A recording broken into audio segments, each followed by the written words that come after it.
Good to see you Saran ma'am. क से कजवे, क से कमीना, क से कमिंग सून और क से कमाल का है टीजर, और बहुत अच्छा लगा बैड कॉप का टीजर देखकर। मैं आप दोनों से जानना चाहूँगा, कुछ नया लेकर आप हम सभी के बीच में आ रहे हैं। अपने कैरेक्टर के बारे में क्या कुछ बताना चाहेंगे जो कि हम सभी को जल्दी देखने मिलेगा डिज्नी हॉटस्टार पे? हाँ, ये नया है, मतलब आई थिंक वो एकदम मास एंटरटेनर टाइप की चीज़ है ये। जो आदित्य दत्त वैसी वाली चीज़ें बनाते हैं, उनके साथ में ये दूसरी बार काम कर रहा हूँ मैं। कमांडो 3 में था मैं उनके साथ में। तो उनकी जो सेंसिबिलिटी है, वो मनोरंजक चीज़ें बनाते हैं और स्टाइलिश चीज़ें बनाते हैं। तो इस मैंने एक कॉप का रोल किया था, दहाड़ एक शो मेरा आया था, जिसमें बहुत ही एक ईमानदार और बहुत ही रियलिस्टिक किस्म का कॉप किया था। लाइक जब ये स्क्रिप्ट मेरे पास आया, इन्होंने नरेशन दिया, तो मुझे लगा कि ये एक फ़िल्मी कॉप करने का एक अच्छा अवसर है। लेकिन मैं इसको कैसे करूँगा, मुझे पता नहीं था। So I was interested in that. तो बहुत मज़ा आया, मतलब काफ़ी कॉमेडी भी है और काफ़ी एक्शन भी है। तो मुझे तो करते हुए बहुत मज़ा आया था। कि अब उम्मीद है कि अभी ऑडियंस के ऊपर छोड़ा है कि आप देख लो आपके इसके साथ क्या करना है।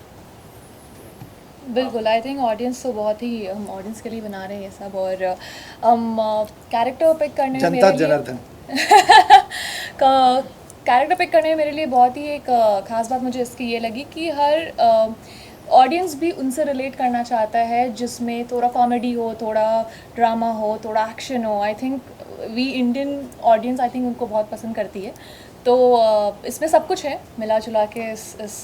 में हर तरह के इमोशंस, एक्शन से लेके आपको ड्रामा और फन, थोड़ा love story, lot of masala also you would get to see, which is gonna be so much fun. So I think I am sure अभी ऑडियंस को पसंद आए उन्हीं के ऊपर है। तो we are looking forward to it.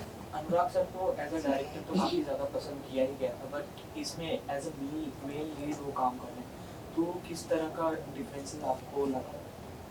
हाँ, तो वही है कि मेन लीड है ना, तो अभी उनके पास स्पॉट बॉय है, मेकअप मैन है, एक असिस्टेंट है, 4 मैनेजर है। नहीं, मैं मजाक कर रहा हूँ, इसको समझ नहीं आ रहा है यार, प्लीज़ हंसते।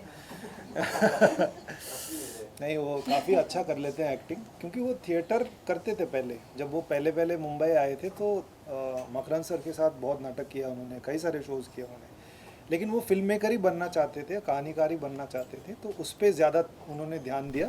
जब उनको लिखने का और डायरेक्शन करने का मौका मिला तो फिर उधर चले गए। लेकिन एक्टिंग की समझ है, क्राफ्ट की समझ है।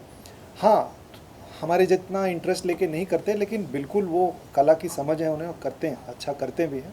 और मुझे लगता है और थोड़ा इंटरेस्ट लेके करेंगे तो और अच्छा कर पाएंगे। मज़ेदार रहा उनके साथ, क्योंकि बतौर डायरेक्टर भी मैं उनके साथ काम कर चुका हूँ। वो मेरे प्रोड्यूसर भी बने हैं, और आगे भी मेरे एक बच्चों की फ़िल्म की है हमने, लिटिल थॉमस, उसके भी प्रोड्यूसर हैं। तो एक अनुभव ऐसा भी रहा मेरा कि उनके साथ मैंने स्क्रीन भी शेयर किया और खूब सारी बातें की हमने, क्योंकि डायरेक्ट नहीं कर रहे थे तो बैठ के हम लोग बहुत गप्पे मारते थे और मुझे बड़े क्यूट लगते हैं, और दुनिया भर की बातें की हमने। ये अनुभव मेरे पास पहले नहीं था, अब मिल गया। नो, इसके पहले जब आप सर के साथ काम किए थे तो वो डायरेक्टर थे, आप एक्टर थे। हाँ, और प्रोड्यूसर भी थे मेरे, क्योंकि हंटर के प्रोड्यूसर थे, शैतान के प्रोड्यूसर थे, और पेडलर्स तो बाद में, हाँ, पेडलर्स के भी प्रोड्यूसर बने। तो ऐसे बहुत कुछ किया। और अब एक्टिंग भी कर रहे जी हैं जी उनके साथ। जी। दोनों में से आप सबसे ज़्यादा किसमें enjoy किया? आई थिंक दोनों एंजॉय किया, बिकॉज मेरी शुरुआत उनसे हुई थी ना। मेरा पहला अपॉर्चुनिटी उन्होंने दिया था और बहुत भरोसा किया था और एक अच्छा अपॉर्चुनिटी दिया था। और देवडी के बाद वो एक छोटी फिल्म बना रही थी, उसमें एक बहुत बढ़िया रोल दिया था मेरे लिए। तो उसके बाद शैतान जैसी फिल्म को उन्होंने प्रोड्यूस किया, वो मेरे लिए काफ़ी इम्पैक्टफुल रहा। मैं आज उसी की वजह से काम कर रहा हूँ, जो भी काम मिल रहा है। तो मैंने वो भी एंजॉय किया, लेकिन ये भी मैंने एंजॉय किया। मैं जानता था कि वो एक्टिंग करते हैं, कई सारे ऐसे डायरेक्टर हैं जो करते हैं, एक्टिंग की समझ है उन्हें, लेकिन वो पहले इतना नहीं करते थे, लेकिन आजकल कर रहे हैं। और उनके साथ बैठ के बात करने का अनुभव ज़्यादा नहीं था, क्योंकि वो पहले वो डायरेक्टर थे, तो फिर एक दूरी भी थी बीच में। तो वो एक अनुभव मेरे लिए खास है इसमें, जो दो लोग आपस में बैठ के, दो क्या कहते हैं, कॉलीग्स, दो एक्टर आपस में बैठ के जो बातें होती हैं, वो मैंने किया नहीं था उनके साथ में। जो थोड़ा बहुत उनको जानने का मौका मिला मुझे। इवन ऐश्वर्या, इसके पहले आप खाकी और स्पेशल ऑप्शन, आपका जी। काफी इम्पैक्टफुल कैरेक्टर रहा है, लोगों को काफी पसंद आया। लेकिन इस बार आपका क्या एक्सपेक्टेशन था कि आपको कैसा कैरेक्टर मिलेगा और लोगों को क्या कुछ नया देखने को मिलेगा? So after doing special ops और खाकी के बाद मुझे खाकी के बाद काफ़ी उस टाइप के रोल्स मिलने शुरू हुए थे, मीता देवी के बाद उषा देवी और सिमिलर कैरेक्टर्स, जो मुझे वो ब्रेक करना था और मेरे लिए एज एन एक्टर बहुत इम्पॉर्टेंट था।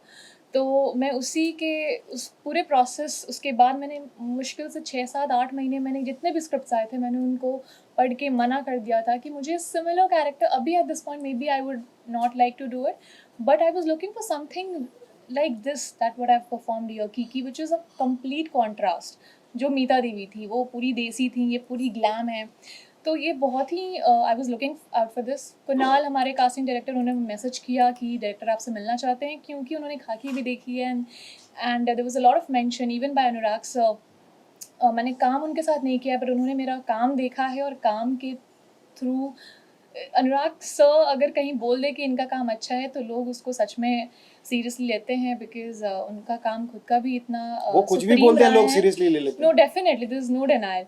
सो उसके उनके मेंशन से a lot of in the production also they really like my previous work, तो उस वजह से मैं कहूँगी कि आज मुझे ये अपॉर्चुनिटी मिली और ये बहुत बड़ी बात है मेरे लिए कि मीता के बाद एक कम्प्लीटली कॉन्ट्रास्ट कैरेक्टर में बिलीव करना कि हाँ ये कर पाएंगी, वो काफ़ी मतलब आई एम ग्रेटफुल कि उन्होंने मुझ में देखा कि मैं उसके ऑपोजिट कैरेक्टर को कर सकती हूँ और मेरे लिए बहुत खुशी की बात है कि मैंने किया है, मैंने पूरी कोशिश की है। आई होप आप लोगों को पसंद आए और प्लीज़ बताइएगा कैसा लगा। गुलशन जी, मैं आपसे, ऐश्वर्या जी मैं आपसे जानना चाहूँगा, सौरभ सर आपके साथ, अनुराग सर है, इस सीरीज में देखा गया जो हमने टीजर देखा उसके अंदर एक क्राफ्ट आर्ट दोनों समझ में आ रहा है। अगर सीरीज बनती है उसके अंदर एक्टिंग के लिए जो होता है अलग अलग जॉनर्स दिए जाते हैं, लेकिन यहाँ पर जो एक्टिंग का जॉनर दिख रहा है कहीं ना कहीं आर्ट और क्राफ्ट पे काम करने वाले एक्टर्स के साथ बनी गई बैड कॉप सीरीज है।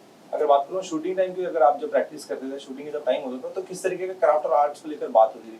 क्योंकि सौरभ सर कहीं ना कहीं एक्टिंग गुरु भी कहा जाता है इंडस्ट्री में, आप लोग की क्राफ्ट और आर्ट्स को लेकर किस तरीके की मेमोरीज होती थी सेट की, क्या बता? एक बात मैं बहुत ज़रूर बोलूँगी कि जब मेरे पास ये स्क्रिप्ट आई थी तो मुझे जब बताया गया था, मेरे पास आया ही था कि this is for the lead character with Gulshan Devaiah, Saurabh Sachdeva, Harleen and तब अनुराग कश्यप। ये it was a no brainer for me as a blooming actor. I kind of feel personally कि मेरे लिए it's a privilege to be working with such, for me I think these are इतना सब legends, कुछ तो brain है, these क्या are no brainer? legends। बहुत ये इंटेलिजेंट है, नो ब्रेनर ऐसे ही बोल रही हूँ। नहीं सीरियसली आई मीन मैं तो बहुत खुश थी, मतलब मुझे इंस्टिंक्टिवली मुझे लगा I have to do it and बहुत ही अच्छा काम लगा मुझे बहुत हंसाते थे ये। बीच बीच में थोड़ा हमारा डिफरेंट अप्रोच भी होता था कि she has a different approach, बहुत परेशान करते मैं बट बहुत इरिटेटिंग हूँ। नहीं, बट मुझे बहुत अच्छा इनके लगा। लिए There's खासकर। lot to learn from him, lot to learn from Anurag sir, lot to learn. I have done Saurabh sir's a few hours workshop. उसके बाद I have been very fond of him. तो काफ़ी अच्छे मुझे बहुत कुछ सीखने को मिला personally and I am glad. साथ में हमारी रिहर्सल्स नहीं होती थी और सौरभ उनका काम देखा हुआ था मैंने, क्योंकि सीक्रेट गेम से शुरुआत की थी उन्होंने, तो मैं उनके जो एक्टिंग इंस्टीट्यूट है वहाँ वो बहुत यूट्यूब पे वीडियोस अपलोड करते हैं, तो मैं देखता हूँ, ये सब सुनता हूँ, क्योंकि मैं तो पढ़ा नहीं हूँ ना, तो मैं ऐसे जानकारी मतलब लोगों को सुन के, उनका काम देख के और तजुर्बे से, किताबें पढ़ के ऐसे सीखा हूँ क्राफ्ट। तो ऐसे लोग जब बात करते हैं तो मैं सुनता हूँ उनको, तो एक आइडिया था कि ये क्राफ्ट के बारे में बहुत कुछ जानते हैं। तो सेट पे पहली बार हमारी एक्चुअली मुलाकात हुई, इससे पहले कुछ अवार्ड फंक्शन वगैरह में हाय हेलो हुई है बस, लेकिन बैठ के ऐसे गप्पे नहीं मारे हमने। And he was very interested in me, मुझे बहुत ये इंटरेस्ट था कि वो क्या है उनकी ज़िंदगी, कहाँ से आए, क्यों आए, ऐसे कैसे आए, उनका क्या तजुर्बा रहा है, उस किस नज़रिए से देखते हैं, उनकी क्या अप्रोच है, वो सब एक जानने का मौका मिला। और उनके लिए भी उन्होंने मेरा प्रोसेस, तो आप फिर कुछ नया आपको दिखता है, हाँ मैं कर सकता हूँ ये, लेकिन क्योंकि वो एक्टिंग ट्रेनर है, वो ये माइंडसेट लेके नहीं आए कि मैं सब कुछ जानता हूँ, मैं आपको बताऊंगा कि आपका अप्रोच क्या होना चाहिए, वैसा बिल्कुल नहीं था। He is very easy to work with, वो अपना प्रोसेस वो खुद के लिए इस्तेमाल करते हैं और इट वाज अ प्लेजर। वो इंटरेस्टिंग आदमी है, उनके सोच विचार काफ़ी इंटरेस्टिंग है, बहुत जाने माने एक्टरों के साथ उन्होंने काम किया, उनको ट्रेन किया है, तो obviously he comes from a lot of experience. तो मैं ऑब्जर्व करता था कि उनका क्या प्रोसेस है, वो किस रोल को कैसे अप्रोच करते हैं। So that was quite interesting for me. बाकी आपने मेमोरी की बात की, हमारा कुछ जो हमारा विंडो हॉपिंग सीन है, आई थिंक वो हमेशा यादगार रहेगा अच्छा, मेरे वो लिए तो। मेमोरी, हाँ। बहुत हाँ, वो तो एक्शन सीन्स में आई थिंक मेरी वो क्या देखने को वो मिलेगा। कैमरा पे नहीं बोल सकता, वो फट गई थी ना, तो इन्होंने, हाँ। फन था। मैं तो बहुत एक्साइटेड थी, आई मीन बट इन्होंने ही संभाला। आई थिंक हम में से कोई गिरने वाला भी था। मुझे लगा मैं इनको संभाल रहा हूँ, लेकिन मैं नहीं बट संभाल रहा था। एक्चुअली नहीं संभाल रहे थे, मुझे पता मैं था। संभाल रहा था। मुझे नहीं संभाल रहे थे आप। नहीं हो पा रहा था, मुझे लगा कि मैं आपको संभाल रहा हूँ, लेकिन मेरी खुद ही हालत इतनी खराब थी वहाँ पे। हाँ, फिर मैंने संभाल लिया। बट हाँ, आपने संभाल लिया। ये एडॉप्शन है एक जर्मनी ड्रामा की। हाँ, ऐसा मैंने सुना है, मैंने भी सुना है दोस्त, तुमने भी सुना है ना कहीं पे दोस्त? एक अफवाह नहीं है एक जर्मन शो है, आई थिंक, जिसका Criminal नाम भी बैड कॉपी है। तो रेंसिल डिसिल्वा जो फिल्म मेकर है, उन्होंने इस चीज़ को लिखा है, इसका एडाप्टेशन किया है, अनुवाद भी नहीं है, एडाप्टेशन है। तो क्योंकि मुंबई की कहानी, उस हिसाब से किरदार कहानियों में कुछ बदलाव है, लेकिन कितना एग्जैक्टली मुझे पता नहीं है, बिकॉज मुझे सोर्स मटेरियल के बारे में कोई जानकारी है ना मैंने देखा हुआ है, खाली गूगल करके पोस्टर देखा था मैंने। स्टोरी बहुत सिमिलर है कहीं ना कहीं। मालूम नहीं मुझे नहीं मालूम। आपने देखा है तो आपको मालूम होगा, मुझे नहीं पता। मैंने काफी इसके बारे में पढ़ा और ओह, देखा। रिसर्चर। तो मींस अगर इस तरह के कुछ आ जाते हैं जो पहले हो चुके हैं और वापस रिक्रिएट हो रहा है, सो कितना डिफिकल्ट और इजी हो जाता है? यार डिफ़िकल्ट तो नहीं है, इजी भी नहीं है। डिफ़िकल्ट इजी आपकी तैयारी पे, एटलीस्ट मेरे पॉइंट ऑफ व्यू से, जब मैं तैयारी करके जाता हूँ, किसी चीज़ को समझ के मैं करता हूँ, तो मेरे लिए इजी हो जाता है। अब मैं ऐसे ही पहुँच जाऊँगा सेट पे तो डिफ़िकल्ट हो जाता है। जैसे यहाँ पे एक्शन करना पड़ा, थोड़ी बहुत फिजिकल तैयारी करनी पड़ी मुझे, क्योंकि वो है नहीं हूँ मैं, एक्शन टाइप का नहीं हूँ मैं, विद्युत जामवाल नहीं हूँ। तो I have to prepare mentally, physically, और मेरी लिमिटेशंस हद में रह के मुझे करना पड़ेगा।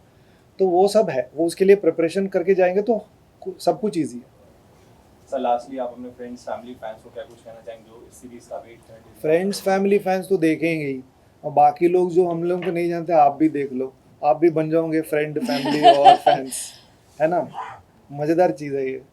हाँ, इट्स अ चलो mix guys। Of drama. Please देखिए ना, मिक्स ऑफ ड्रामा है, बहुत कुछ है इसमें। कॉमेडी भी है, क्योंकि यूजुअली कॉमेडी लोग लाइक करते हैं, तो डेफिनेटली इंट्रोडक्शन सीन से ही आपको कॉमेडी मिलेगा देखने को।